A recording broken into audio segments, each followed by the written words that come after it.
Sebab kalau kita biarkan kemungkaran ini, kita waspada dengan sebuah ayat.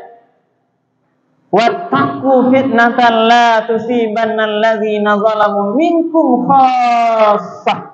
Takutlah kamu fitnah kepada ujian, cobaan, musibah, malah bahaya. Kalau musibah itu datang, ujian itu datang, yang tiba gampo gitu.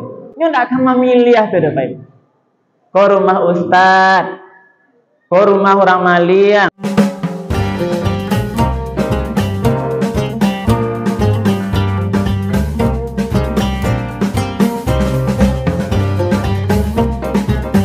Assalamualaikum warahmatullahi wabarakatuh.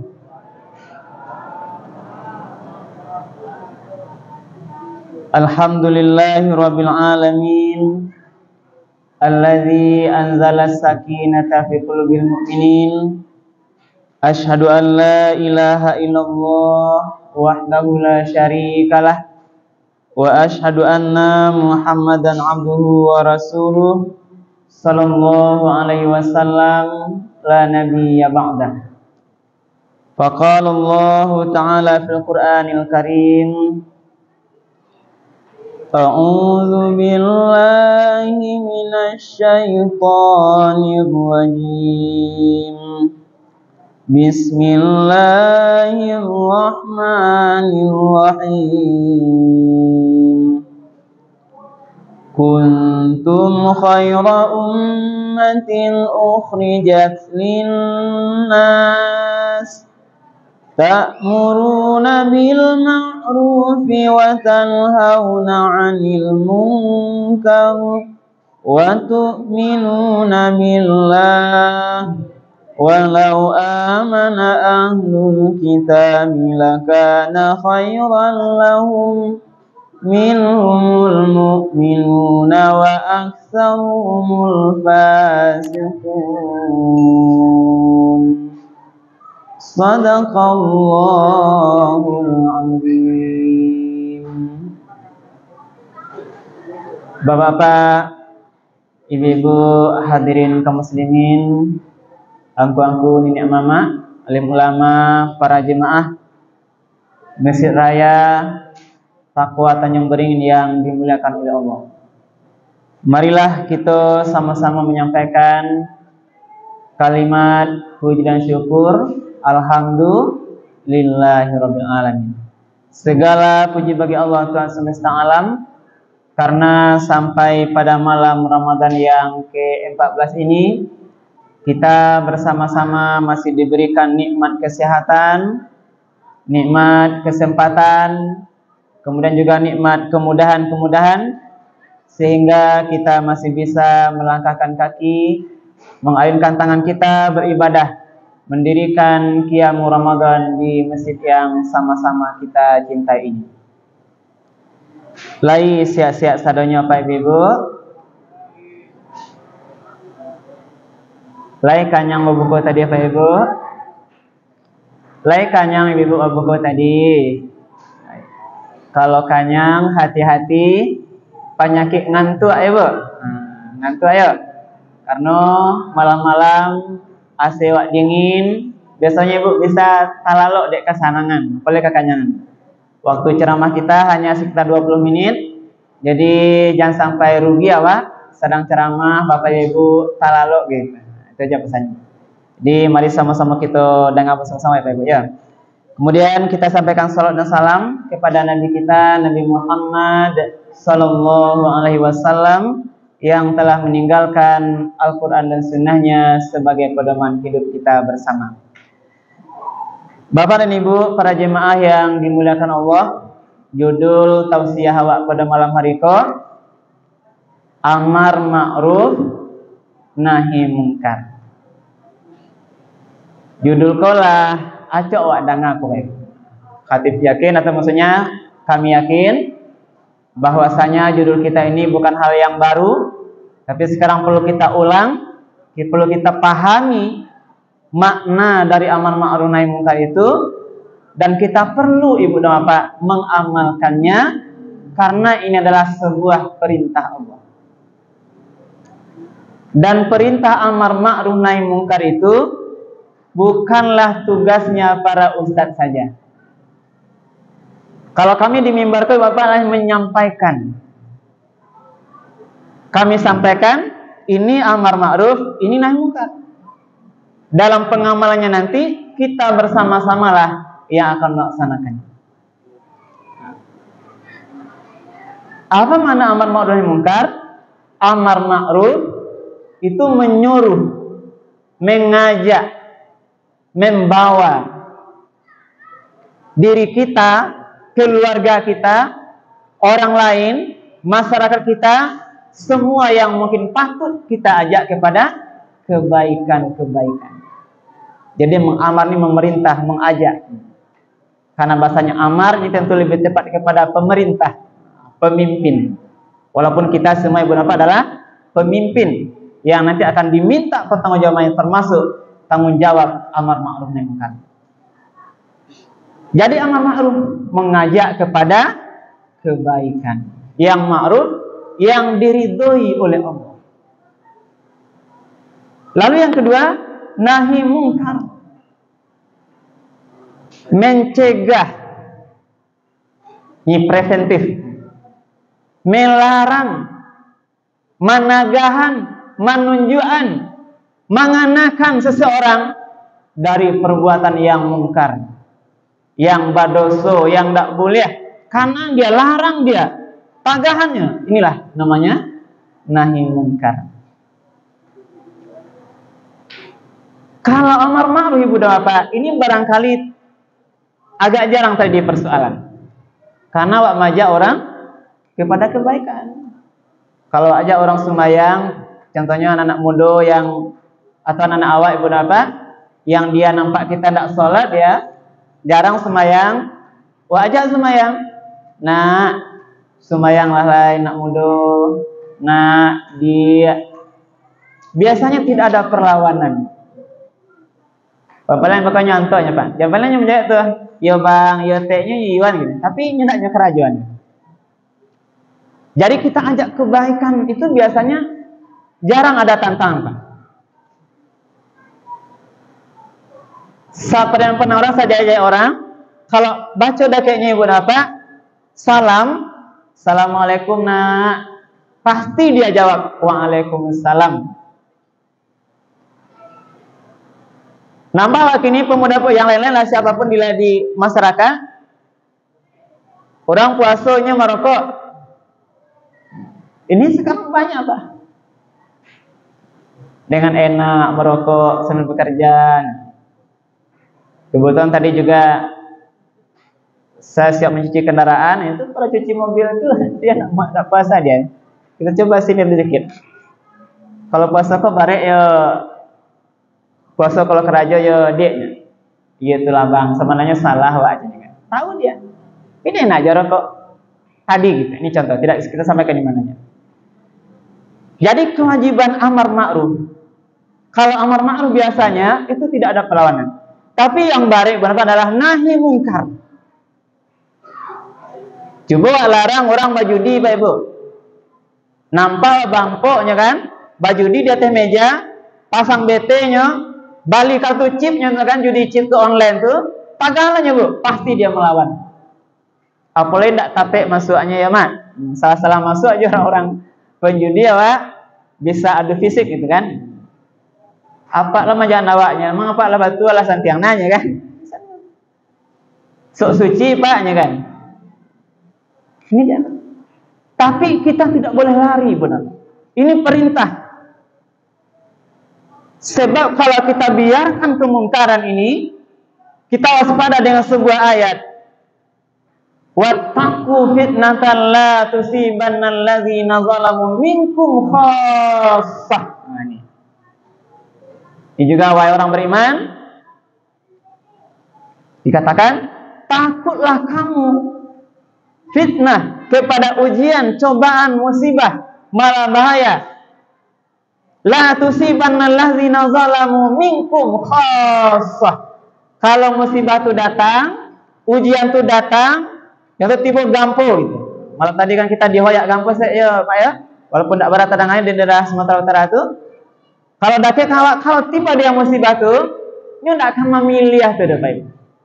Ko rumah ustad, ko rumah orang maliang, ko rumah orang ndak puaso, ndak dibedakan. Tibonya ga 17 klarister di lubuk sekapiang tu berapa dihoyak dari bawah, ndak akan dipilihnya tu. Sando awak kanai di sini. Tidak hanya rumah kita, bahkan rumah Allah, rumah ibadah ini pun kadang hancur di banyak.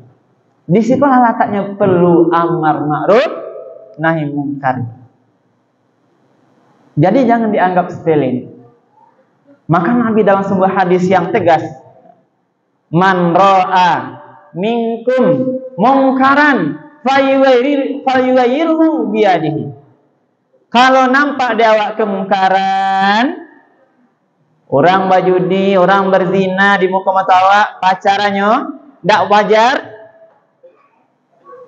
kemungkaran maksiat di depan mata kita, man ra'a minkum mungkaran, siapa yang nampak kemungkaran, falyughayyirhu, maka hendaklah dia mencegahnya dalam bentuk 3. Yang pertama biyadihi, dengan kekuatan tangan. Tangan kok Bu? Kok kan tangan kok kan? Nah, ini power, kekuatan, termasuk di situ maknanya kekuasaan. Akan berbeda berapa Ustadz melarang orang berjudi di mimbar, Pak Bupati dengan tanda tangannya melarang berjudi, akan jauh lebih dahsyat pemimpin dengan tanda tangannya melarang kemungkaran. Ini maksudnya biyadihi. Akan berbeda Ustadz melarang bermaksiat di ceramah dengan nini mama yang melarang kemenakannya dengan aturan adatnya, akan lebih kuat Ibu Bapak. Jadi peranilah yang pertama, larang dengan biyadihi, kekuasaan, yang mampu berkuasa. Ayah punya kuasa ke anak dan bini. Kalau istri anaknya berbuat kemungkaran, ayah gunakan powernya, tangannya itu untuk melarang anaknya. Kode kemungkaran apa? Pas bakarian sudah siap ya mak. Ini namanya kemungkaran kan? Kemungkaran tak boleh baik. Ibu-ibu ada Pak kalau mungkar. Sesuai dengan, nah, termasuk juga Ustaz harus nadanya harus sedikit menyesuaikan juga. Kalau tidak ada kekuasaan, biyadihi fa illam yastati', kalau tidak sanggup, tidak ada kekuasaan, takwi awak tidak ada power, maka melarang kemungkaran itu dengan fabilisani, gunakan lidah. Ajakan, larangan, mengecek elok-elok. Nah, dia Pak Teh iko kerajo ndak batu apa. Judi ko ndak batu ada. Minuman keras ko ndak batu ada nak. Jangan kerajo julai. Banyak mudaratnya nak. Lelo menyampaikan. Itu namanya bilisani. Awak punya lidah sebenarnya Pak Ibu ya. Kita semua insyaallah bisa mengajak dengan bilisanihi. Kalau ndak tahu jono, kemungkaran kok kuat mungkin. Maka langkah yang terakhir, faman lam yastati' fa biqalbihi. Mungkin karena awak ndak tahu amajanya, adalah sekali dua kali mana aja barunya, bermaksiat aja nak baru. Maka cegahlah dengan hati. Apa mana hati ke berapa? Doanya kaduan ke Allah, minta petunjuk, minta bantu ke Allah agar nanti hati anak-anak kita, hati orang-orang yang bermaksiat ini dibolakkan, dibalikkan oleh Allah kepada jalan yang benar. Ya muqallibal qulub, sabbit qulubana ala dinika wa ala ta'atik. Duhai yang membolak-balikkan hati, teguhkanlah, balikkan hati kami kepada jalan ketaatan padamu dan jalan agamamu. Inilah doa-doa yang perlu mungkin Ibu Bapak kita mencegah kemungkaran, termasuk kita mengadukan, mengajak anak kita. Ndak talok doakan. Zalika ad'aful iman. Tapi langkah terakhir ini dianggap sebagai langkah selemah-lemahnya iman. Ibu dan Bapak para jemaah yang dimuliakan oleh Allah, Rasulullah pernah Ibu dan Bapak mengumpulkan para sahabat. Dia khawatir, wahai sahabat-sahabat pun, kau bahasa awaknya, boleh kita terjemahkan bahasa yang lebih murah. Saya khawatir nanti suatu zaman, di akhir zaman akan ada umatku yang dia meninggalkan amar ma'ruf nahi munkar. Jadi Nabi lah mengkhawatirkan kalau umatnya kok awak di akhir zaman kok meninggalkan amar ma'ruf, tidak ada orang peduli lah amar ma'ruf nahi munkar. Lalu para sahabat ini berapa? Ini sahabat Nabi. Sahabat Nabi adalah sahabat yang waktu itu sahabat-sahabat terbaik. Karena Nabi berhasil. Nah, setelah dulu sahabat ini di zaman jahiliyah yang tidak mengenal Islam, lalu bertemu dengan Nabi, masuk dia dengan Islam, diajarkan agama oleh Rasul, maka Allah pun memandang sahabat Nabi ini sebagai umat yang terbaik, sebagaimana ayat yang disampaikan tadi. Dulu zaman jahiliyah tidak mengenal Islam, sering berbuat kemungkaran. Maka pada saat dia masuk Islam, mengenal Islam, dia menjadi umat yang terbaik. Inilah ayat tadi dasarnya kami bacakan di awal ceramah kita, Al-Quran surat Al-Imran ayat 110. Kuntum khaira ummatin. Kamu semua adalah umat terbaik. Kuntum khaira ummatin ukhrijat linnas, yang dikeluarkan untuk manusia. Itu maksud sahabat Nabi yang lah, sehingga dia Allah sendiri memandang dia sebagai umat terbaik yang dikeluarkan untuk manusia. Ciri-ciri umat terbaik itu ta'muruna bil ma'ruf wa tanhauna 'anil munkar. Bahwa umat Nabi itu umat terbaik di pandang Allah karena umat ini mengajak yang ma'ruf, mencegah yang mungkar. Karena itulah dia dianggap sebagai umat terbaik. Tapi pada saat Nabi bercerita tadi, penasaran atau sedih sahabatnya. Karena dikatakan oleh Nabi, akan ada nanti di akhir zaman, pertama umatmu itu tidak lagi mengacuhkan amar ma'ruf nahi munkar, tidak peduli lagi. Lalu sahabat itu bertanya, Pak, iya batu atau ya Rasulullah? Nabi menjawab, demi jiwaku yang ada di tangan Allah dan biyadihi, itu benar, na'am. Kaifa antum? Bagaimana nanti kamu akan melihat umatku yang pertama dia tidak peduli lagi amar ma'ruf nahi munkar. Ditanya sahabat, benar ya Rasul, benar. Bahkan ada yang lebih buruk setelah itu lagi. Lah, jadi tingkatnya berapa? Ada lagi ya Rasulullah yang lebih buruk dari itu, daripada meninggalkan amar ma'ruf nahi munkar, ada. Apa kata Rasul? Kondisi yang lebih buruk dari itu lagi nanti, wahai sahabatku, akan ada nanti di akhir zaman. Umatku ini menukar balik, yang ma'ruf dianggap mungkar, yang mungkar dianggap ma'ruf. Oh, bahaya lah Pak. Aduh kini itu Pak Ibu, yang batu yang hak dikeceknya batil, yang salah batu kecek. Inilah yang diprediksi oleh Nabi akan terjadi di umat kita akhir zaman itu. Maka sahabat bergalau, bergejolak hatinya, penasaran, dia makin tanya pada, benar ya Rasul? Rasul menjawab, benar. Lalu Nabi mengatakan lebih dahsyat lagi, benar. Akan ada yang lebih buruk dari itu lagi. Lebih buruk dari yang ma'ruf dikatakan mungkar, yang mungkar dikatakan ma'ruf. Apa itu wahai Rasulullah?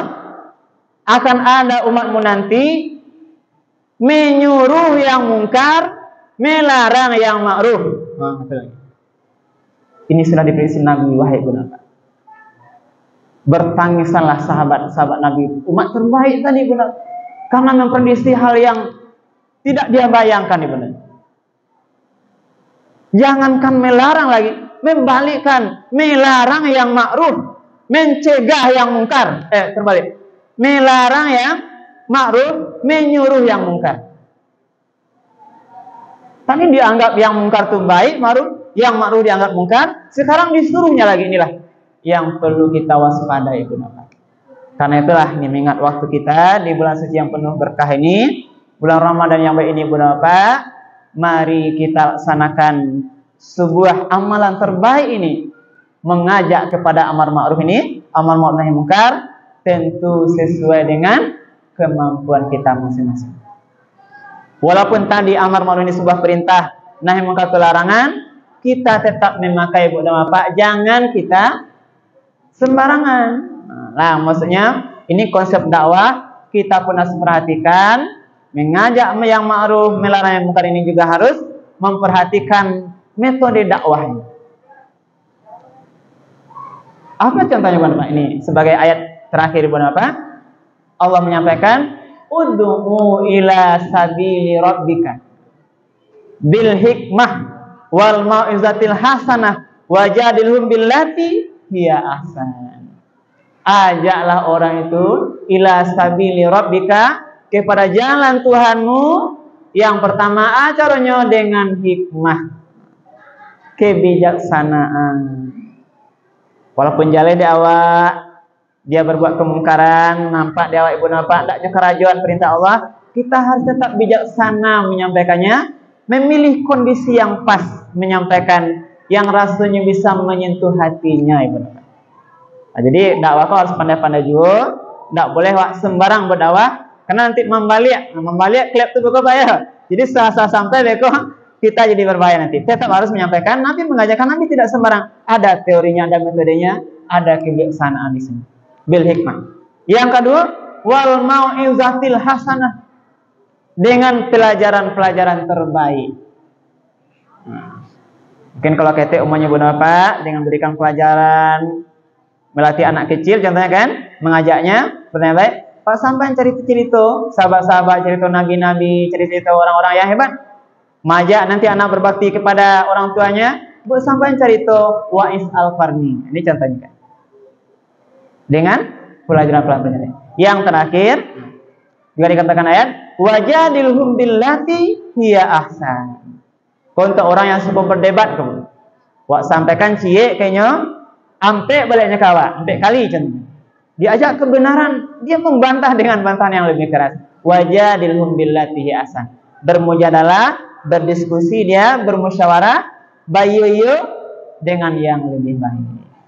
Inilah mungkin ibu dan bapak, dengan harapan mudah-mudahan di sisa umur ini tadi kita sampaikan, amar ma'ruf nahi mungkar ini adalah kewajiban kita bersama. Tidak hanya ustaz, tapi semua kita adalah umat terbaik. Kita wajib mengajak kepada kebenaran, kita wajib mencegah kemungkaran. Kita harus waspada. Kalau kemungkaran wak biarkan di tengah masyarakat, kita khawatir nanti datang azab Allah, cobaan Allah. Kalau musibah itu datang ke kampung awak, semuanya, tidak hanya orang berdosa, orang yang baik-baik, orang yang rajin sholat, ulama, ustadz, masjid pun kena imbasnya. Karena itulah ibu bapak, kita perlu bersama-sama terus untuk menegakkan amar ma'ruf nahi mungkar ini, tentu sesuai dengan kapasitas dan kemampuan kita masing-masing. Lai paham Pak Ibu? Lai paham rasa kikir Pak Ibu? Lai alhamdulillah, mudah-mudahan bermanfaat. Berbanyak maaf kalau ada yang kurang berkenan, dan kami akhiri subhanallahi bihamdika asyhadu an la ilaha illa anta astaghfiruka wa atubu ilaik. Billahi taufiq wal hidayah. Wassalamualaikum warahmatullahi wabarakatuh. Terima kasih. Marilah kita sama-sama menjaga kita pada malam hari ini. Sudah menyampaikan.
Oke.